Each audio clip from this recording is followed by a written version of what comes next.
So hey guys, and welcome back to another episode of Amesie's Corner. How are you all doing out there?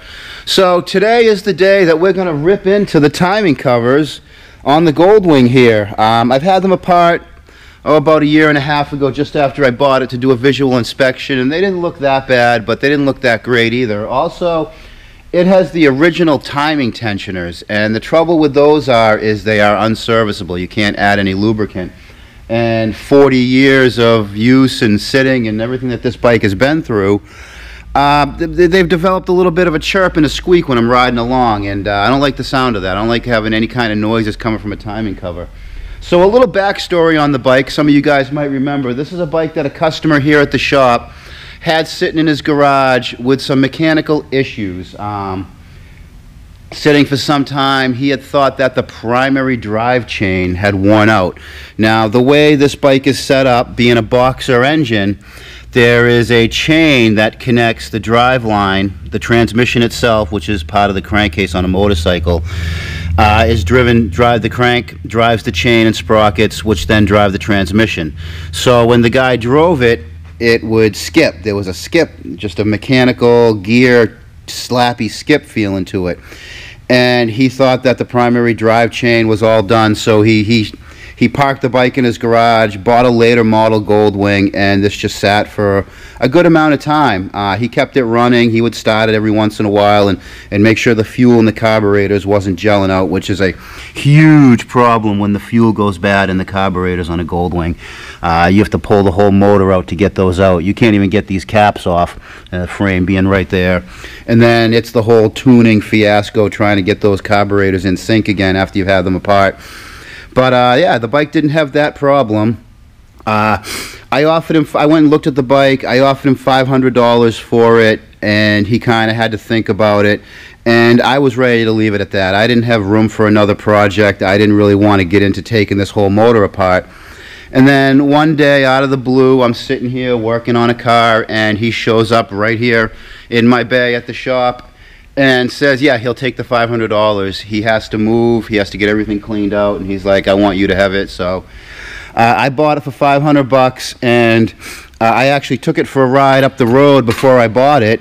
I had to ride it from his house to the shop, and when I rode it, I felt the whole rear of the bike really, really, really loose. And evidently what had happened is these three nuts right here on the final drive loosened up, and the skip was this just skipping in here. I actually I drove the bike back, rode the bike into his driveway, showed him this problem. He pulled out a 14mm wrench and tightened the bolts and fixed the problem for me while I bought it. So yeah, the bike has been a score. Low miles on it for what it is. It's a 78. We got 17,699. I believe this had just over 15,000 when I bought it. So I put a few miles, not a lot, just enough to enjoy it and keep it running. And like I said, it's developed a squeak in the timing covers. Now, the trouble with that, it's not a hard job to do. You can do it without pulling the radiator, but I think for today I'm going to yank the radiator so we can get a good view in there. Some of the hardware is kind of hard to get at, and it just makes more sense to me to yank the radiator. We'll get the coolant changed out. But the real problem is they don't make new timing tensioners for a 78 Goldwing. So every tensioner you're going to find on the market, eBay or whatever, is either going to be a used tensioner with the same 40-year-old lubricant in the ball bearings, or it's going to be a new old stock which has been sitting on a shelf, which is going to have the same problem.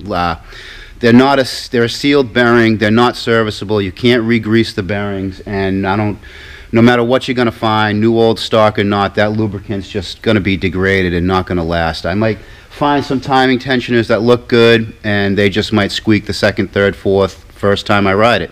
So what everyone's been doing in this case is they've been going and buying later model pulleys, and you can adapt these pulleys right onto the brackets that are on the original tensioners on there. And anyone who wants to know, it's Gates part number right there, and then the belts, the gate belt that everyone says works and cross references to it is right there. So I guess this is like, you can order these for like a late model Kia Rio, I guess, is they'll cross over to. I'm sure these are used for quite a few Gates timing belt component kits. It just happens that the one for the Kia Rio has the right width and everything else. So yeah, everything was bought right at AutoZone for this bike and costs me that much. That's the inside price. That's if you buy a lot of parts from a parts company, you get the discount, you get the in price, and that's what I got there. So anyways, why don't we lift this thing up. Now I got the motorcycle lift, and usually this thing sits back right there across. We used to have another tech here who just left the other day with his big blue toolbox, which isn't there anymore, so I'm gonna have to rethink that, but that's a project for tomorrow. Anyways, no, it doesn't get old. I love that. So one thing I want to add, I actually came in yesterday to do this project, but I had an issue with my lift that maybe we should touch on a little.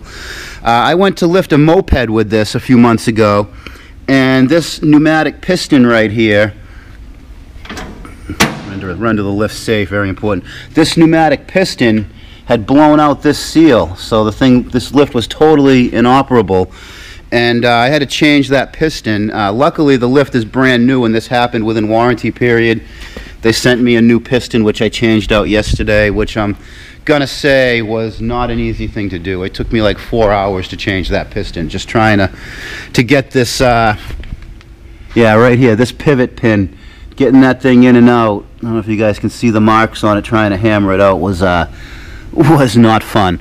So anyways, why don't we get you guys set up on a tripod. Let's get this coolant drain and get this radiator out of here and get this show on the road.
Alright guys, that wasn't too hard to do. Not really a lot of hardware holding the radiator in, just 6 or 8 bolts, a couple of nuts. Got the 4 timing cover bolts come right out. Those are a lot easier to get out with the radiator out of there. So it really wasn't worth trying to manipulate this thing without taking that out. And besides, sometimes I like taking a little more apart just to make sure everything's all right. Now we can really see these timing tensioner pulleys, and if you look, they're a stamped steel design, which was fine for the time, but we've come a long way with lubricants and bearings. You're going to notice that the shaft is really small. That means there's not a lot of ball bearings can fit in there, and a lot of these late model tensioners are a lot larger of a bearing area. That means a lot more roller balls. This probably has rollers rather than balls. Can fit in there, so it spreads the load over a much larger area than these stamped steel. We can see the belts. They don't look too bad. Here's my filming light. The belts don't look horrible. They've got that weird shattered finish from running over those stamped pulleys. You can actually see where the pulleys are made out of multiple pieces. You can see there's a line that runs down the middle that translates a line into the belts themselves. I don't really care for that much. Doesn't seem to affect belt life, but it really can't help belt life at all. Not real ugly belts. I don't see any kind of markings on them, which is probably just worn off from running against those pulleys. Yeah, I think that just got run off. Another strange thing with this bike, I had a strange vibration from it, and you might notice that if you look at this pulley here, the cam pulley on this right side, it looks a lot cleaner than the other one over there. And the reason being, and I have no idea why anybody would have done this, if you look in really carefully, if you look in, you see all sorts of like damaged metal where someone had stuck something in there to pry.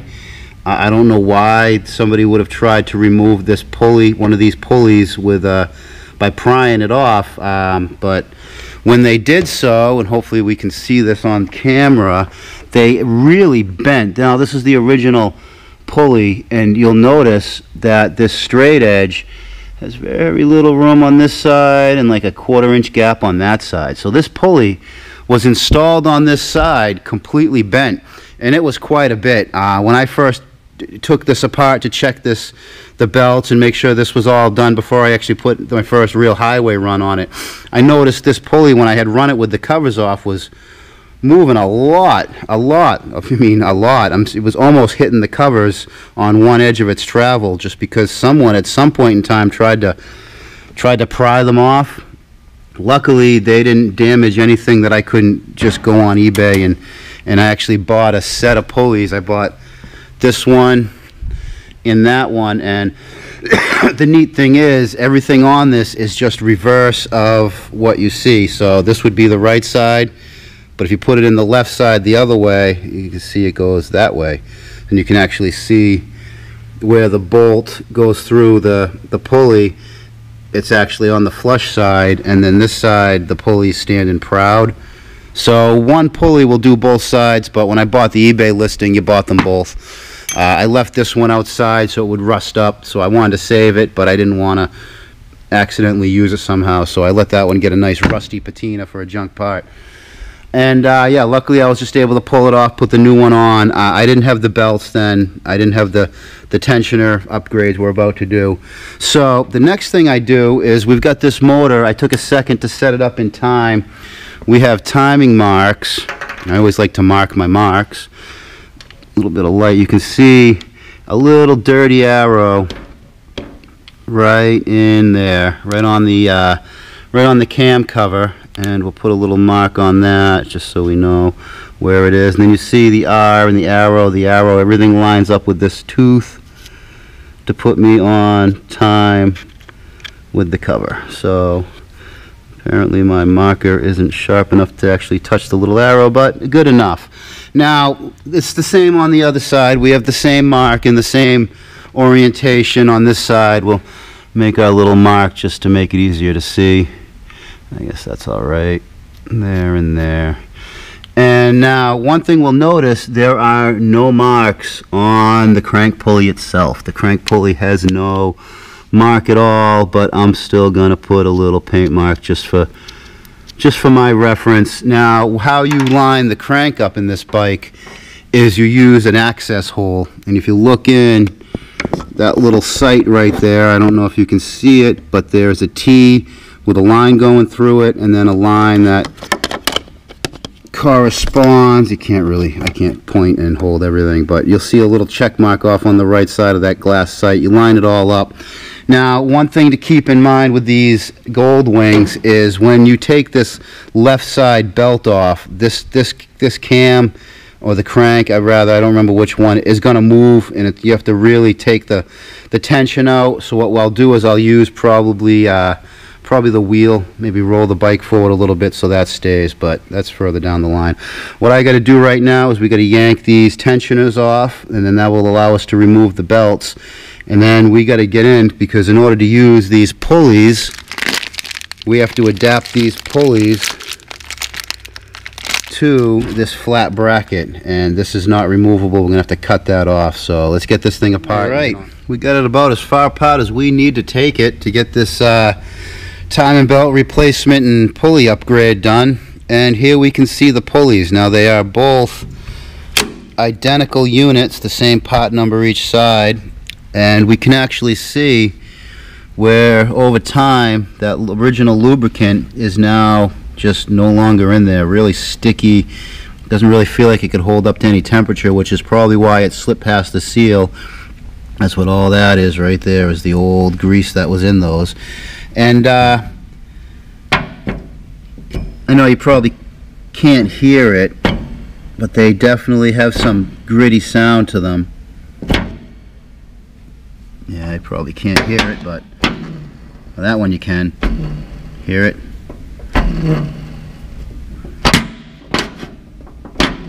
Yeah, you can hear it. Oh, that was loud. So this was the one, I believe this was the one that was over on the right that was making all the noise, but it's hard to tell when you're riding which side it's coming from.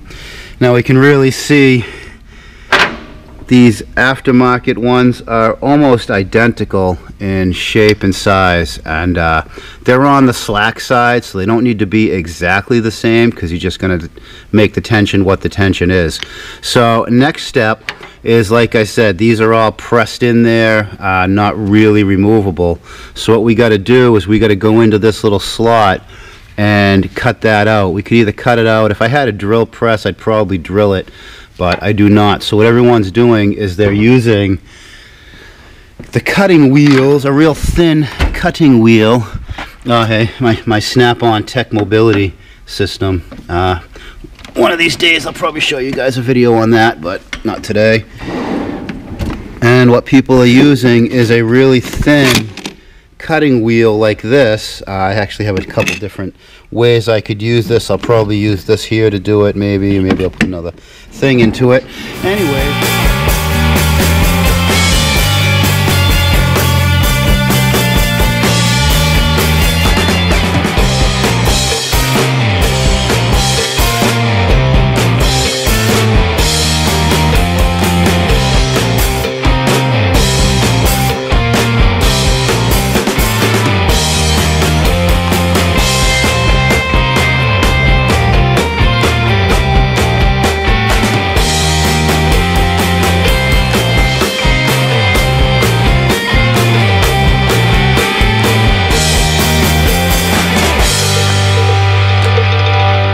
Alright guys, I got these things all apart. I've actually gone ahead and put them together.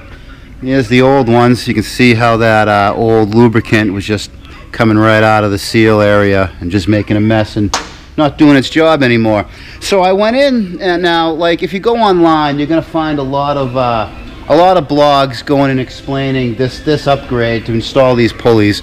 And there are as many ways to put these on these little plates as there are people doing it.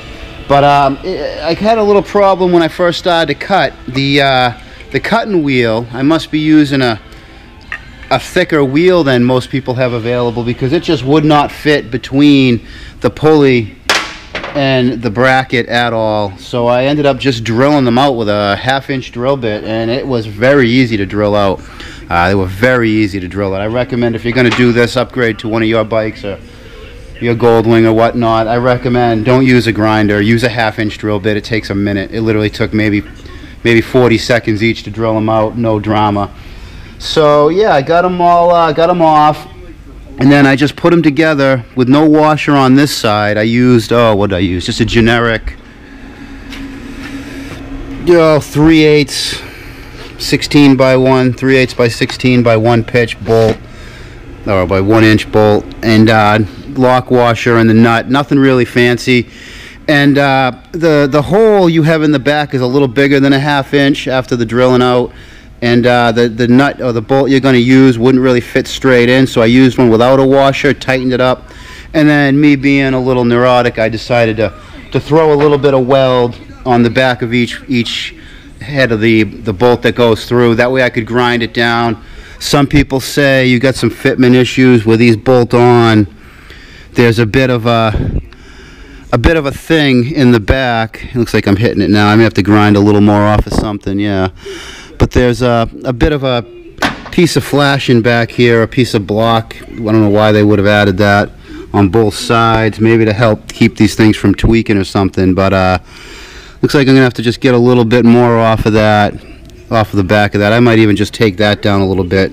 I don't see any problem with that. It's probably what I'm going to do. But yeah, that'll get me some nice late model automotive style pulleys on there. So it's getting a little late in the day. Got the one thing people always wonder what I do when I'm working on my own stuff. I usually set the Venture Brothers up. Best show on television. If you haven't watched it, I recommend it. But anyways, listen to the Venture Brothers, and you can see this, the springiness I was talking about earlier. So you got to keep that in mind too. Anyways, enough talking. Let's get this thing together.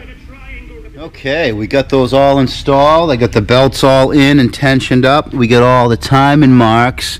The base timing marks are all looking really lined up and good. The T is still lined up on the crank, which we know because we made our own mark here that will tell me if anything moves. Now, the Goldwing is definitely an interference engine, and that means that if something was to happen and this cam timing was off from the crank timing, a valve could be open when the piston is at top dead center, and those two can meet, and there goes my cylinder heads, which is really the reason I wanted to go in and make sure these were all upgraded. I didn't like them making the noise because one decided to let go. Well, that's the end of this. That's the end of the bike for a while. So one thing we do when we get all these in and base lined up is to roll the engine over and make sure everything stays lined up through one revolution. So we'll spin her around. And there's my timing mark lined up on the crank. We're 180 out, my bad. But you can see these things, these pulleys have marks on both sides. We're 180 out on the cams. You got 4 revolutions to 2 revolutions. That's why we have that. So we'll go around one more time. I'm pretty confident we're going to be right where we need to be. And then that should have us right on time. Perfect from the left side. Perfect on the right side. Now you'll notice, I don't know if you could pick this up on the time lapse, but this cam here didn't want to relax at this location. That's something you got to keep in mind. When I got this bike, this side, the left side, which is also the side for the ignition timing, was off one tooth. I think whoever tried to pry that pulley off didn't catch that this one side or the other, depending on if we were 180 out or not, would want to jog one tooth, and you'd line it up and it wouldn't be quite right. So when I first got this bike, it ran, but not quite well. It just would never be quite right. And it ended up being this left side was off one tooth, which, you know, this is where your points are. You get 2 sets of points, one for each side. If those aren't dead on, you know, you're gonna have all sorts of different issues. But once I got this timing situated, everything just ran right. All right, why don't we lower this thing down a little.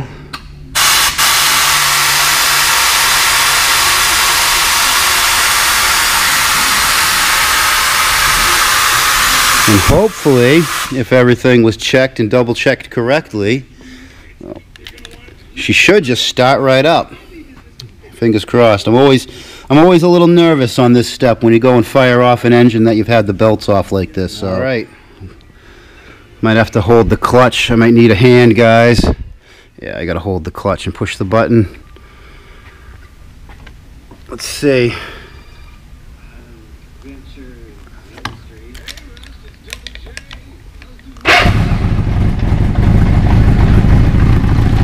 And there we go.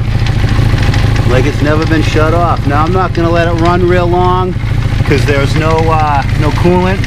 You see the water pump trying to do its thing, but there ain't nothing there to work on. Looks pretty good. Now you might hear a little rattling from inside. That's actually that chain because the idle's a little low.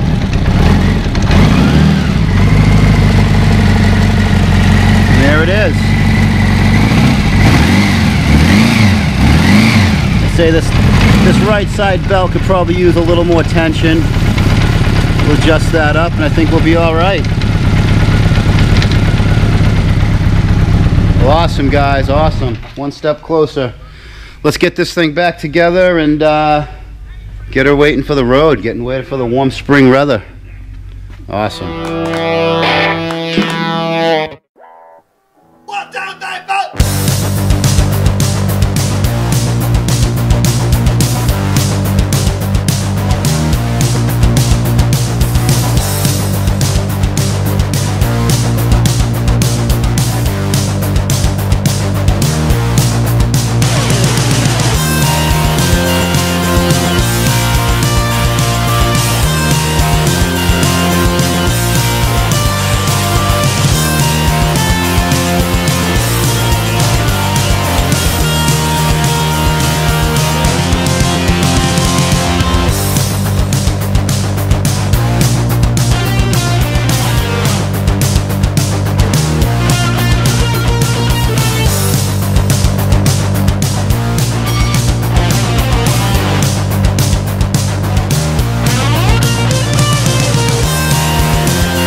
And there it is, guys, all put back together, all upgraded and ready to go for another year on the road with the Goldwing. Now, anybody out there has any questions or comments about that upgrade? I normally say leave them down in the comments section, but if you got a legitimate question, the only place you can really leave it that I'm guaranteed to see it is in my Facebook group, Amesie's Automotive Corner Facebook group.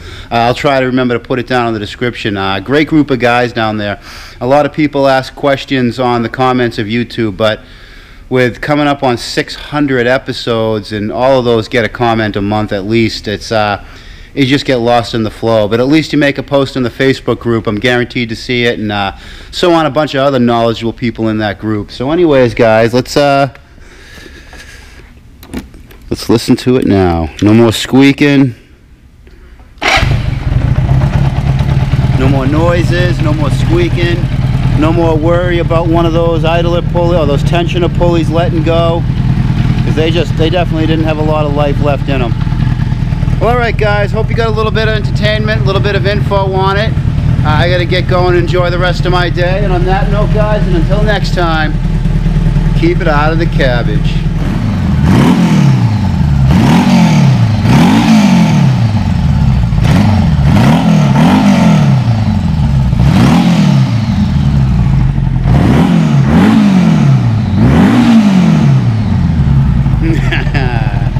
Can't wait till spring.